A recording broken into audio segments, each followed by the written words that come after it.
আজ আমি বানাবো চিকেনের একটা টেস্টি রেসিপি। তাহলে চিকেনটার মধ্যে নুন আমি দিয়ে দিয়েছি। এবারে দেব হলুদ, ঝাল লঙ্কা গুঁড়ো। আপনারা যতটা ঝাল খেতে পারবেন ততটাই দেবেন। এবারে আমি এটার মধ্যে দিয়ে দেব আদা রসুনের পেস্ট। একটু বেশি জল দিয়ে আদা রসুনটাকে আমি বেটেছি, যাতে আর পরবর্তী ক্ষেত্রে আমি আর জল অ্যাড করবো না এটার মধ্যে। পেঁয়াজ কুচি, যেরকম আপনারা পারবেন, এত এমনি নয় যে আপনাকে ঝিরিঝিরি করেই কাটতে হবে বা কিছু। এটা হচ্ছে কি, যে যারা প্রথমবার মাংস রাঁধতে চাইছেন কিন্তু কিভাবে রাঁধবেন বুঝতে পারছেন না, তাদের জন্যই স্পেশালি এইভাবে আমি মাংসটা রেঁধে করে দেখাচ্ছি। এবার এটার মধ্যে দিয়ে দেবো আমি দই। আমার কাছে আমলের দই আছে, আপনি যে কোনো দই ব্যবহার করতে পারেন। এই দই দিয়ে দিলাম একটু। এটাতে এইভাবে আপনারা কি করবেন, যেটাকে আধ ঘন্টা ম্যারিনেট করবার জন্য ছেড়ে দেবেন। এরপরে আমি দিয়ে দিলাম ধনে গুঁড়ো, 2 চামচ ধনে গুঁড়ো দিয়ে দেবো। তারপরে দেব জিরে গুঁড়ো, সেম 2 চামচ মতো আমি জিরে গুঁড়ো দিয়ে।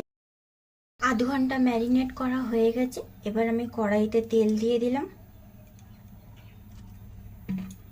তেল আর একটু বেশি লাগবে, কারণ যেহেতু মাংস রান্না তো সেহেতু তেল একটু বেশি লাগবে।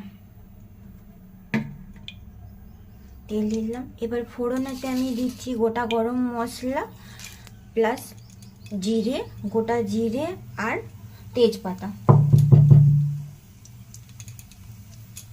গোটা গরম মশলাটাকে আমি একটু কুটে নিয়েছি। এবার 10 সেকেন্ড এটাকে আমি একটু নেড়ে এটার মধ্যে আমি আলু দিয়ে দেবো। যারা আলু খেতে পছন্দ করেন না তারা আলুটাকে স্কিপ করে দিতে পারেন।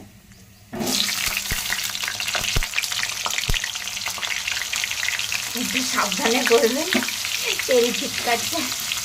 তেল ছিটকানো আটকাতে হতে গেলে একটু তেলের মধ্যে নুন দিয়ে দেবেন, তাহলে তেলটা এতটা ছিটকাবে না।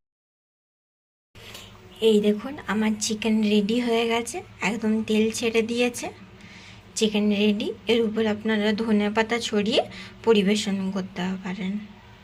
আমি ঢাকা দিয়ে দিলাম। আর এদিকে আমার ভাতও রেডি। এবারে হবে চিকেন আর ভাত খাওয়া। এই রকম বৃষ্টি ভেজে একটা দিনে চিকেন আর ভাত সবারই প্রিয় খাবার। তাহলে এনজয় করুন চিকেন আর ভাত। টাটা।